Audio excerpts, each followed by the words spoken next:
Hello दोस्तों, नमस्ते, जय माता दी। मैं अपने चैनल सोना मोदी लोकगीत नेहा लोकगीत दोनों पे आप लोग का स्वागत करती हूँ। छोटा सा बहुत ही प्यारा चुटकुला मियाँ बीबी का लोग झोंक गीत लेके आई हूँ। आप लोग सुनिएगा, फॉलो करिएगा, कमेंट बॉक्स में जरूर बताइएगा। चलिए मैं सुनाती हूँ, आप लोग सुनिए। पिया गए परदेसवा रनिया खूब रोवथी। पिया गए परदेसवा रनिया खूब रोवथी। रनिया खूब रोवथी हो सुसु के रोवथी। रनिया खूब रोवथी हो सुसु के रोवथी। पिया गए परदेसवा रनिया खूब रोवथी। पिया गए परदेसवा रनिया खूब रोवथी। सोने की थाली में जेवना बनाए। सोने की थाली में जेवना बनाए। जेवना न जेवई रनिया खूब रोवथी। अरे जेवना न जेवई रनिया खूब रोवथी। पिया गए परदेसवा रनिया खूब रोवथी। पिया गए परदेसवा रनिया खूब रोवथी। रनिया खूब रोवथी हो सुसु के रोवथी। रनिया खूब रोवथी हो सुसु के रोवथी। पिया गए परदेसवा रनिया खूब रोवथी। झांझर गेड़ुआ गंगा जल पानी। झांझर गेड़ुआ गंगा जल पानी। गेड़ुआ न घुटै रनिया खूब रोवथी।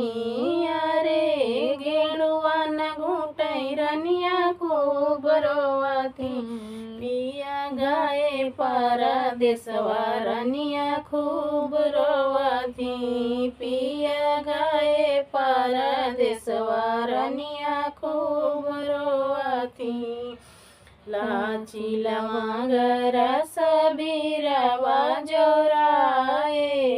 लाची लमगर सबीरवा जोराए। बीरवा न कुचै रनिया खूब रोवथी।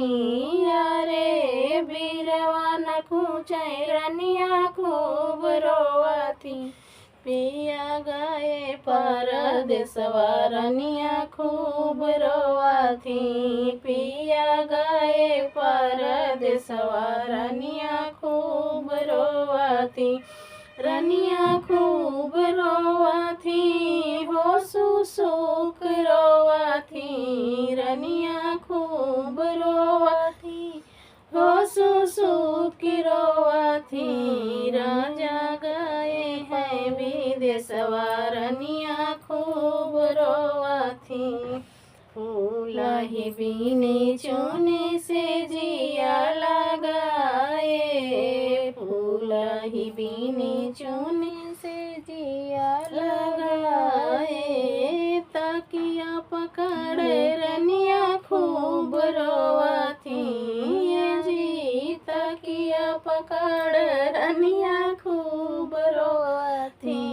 पिया गए परदेसवा रनिया खूब रोवथी। पिया गए परदेसवा रनिया खूब रोवथी। रनिया खूब रोवथी हो सुसु के रोवथी। रनिया खूब रोवथी हो सुसु के रोवथी। पिया गए हैं विदेशवा रनिया खूब रोवथी।